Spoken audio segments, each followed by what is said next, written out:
Plagiarism. I'm sure everybody gets scared when they hear this. Let's be honest. Plagiarism is really, really scary. And now that we have systems that could detect it or claim they can detect it, it is even more scarier. One wrong copy paste and your thesis, assignment, or article could get flagged. But here's the thing, avoiding plagiarism isn't about memorizing rules. It's more about being smart and having practical habits you can actually use. And if you do this right, you will stay safe, save time, and even improve your writing. So let's look at certain key aspects of plagiarism. I mean, there are more, but these are certain key aspects that you should take into consideration and what to do as well.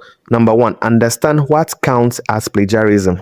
So first, know what you are protecting yourself against. Plagiarism isn't copying word for word. It includes copying ideas without credit, paraphrasing poorly, that is just changing a few words, and also using someone else's data or images without permission. An example could be if you read an article and write something like, students face high stress during exams because of academic pressure. That's plagiarism if the idea came from a source and you didn't even cite it. So step one, always credit the source. Ideas matter just as much as exact words. Two, use your own words, but smartly. Paraphrasing isn't just swapping words. It's all about understanding and explaining the idea yourself. So if in the original one you have something like social media increases student anxiety during exam periods, you can paraphrase it smartly like this. Many students report higher anxiety during exams, and frequent social media use seems to make it worse. That is very perfect. Notice how the meaning stays the same and the sentence is now yours and the source is also credited. So you probably write something to bracket like Smith 2021. That is very clean and safe paraphrasing. 3. Keep track of sources from day one. One of the fastest ways students accidentally plagiarize is messy notes. When you are reading a paper or article, immediately note the author, year, title, and even page number, and also direct quotes you might use, and then your own summary. So you can even create a simple Excel sheet, Google Doc, but I would advise that you have a reference manager like Zotero or Mendeley, and this will work perfectly. Trust me, a future you will thank the present you when you start writing. 4. Use quotation marks for direct quotes. If you need the exact words, use quotation marks. If you want to use the exact definition, use quotation marks. Don't just change a word or two.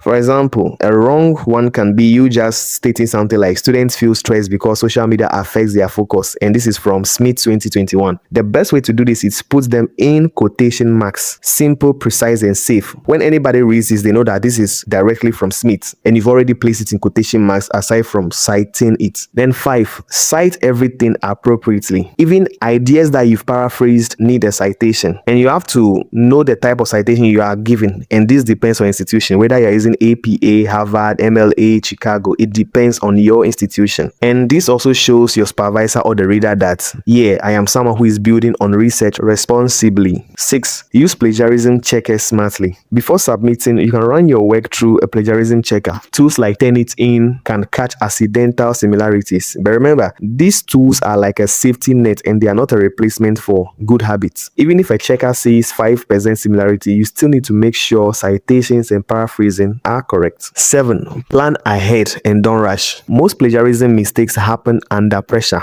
So start writing early, collect sources as you go, draft, revise, and cite as you write. An example is like you are waiting until the last night to finish a research paper. Come on, that is when you are tempted to copy and paste. So always start early and then this problem disappears. 8. And this is just a bonus tip. Think like a researcher. Approach every source like this. I read it, I understand it, I can explain it in my own words, and I give credit. So think like a researcher. What will an established researcher do? So once this becomes your habit, plagiarism is not scary again. It is just a good research practice. So always learn to avoid plagiarism the smart way and follow these steps, and you will not only stay safe, you also write a better, more confident thesis or assignment. Again, plagiarism isn't about rules. It's about the respect for your work and the ideas of others. Do it smartly, do it right, and you will never stress about it again. All the best. Thanks for sticking around. Until next time.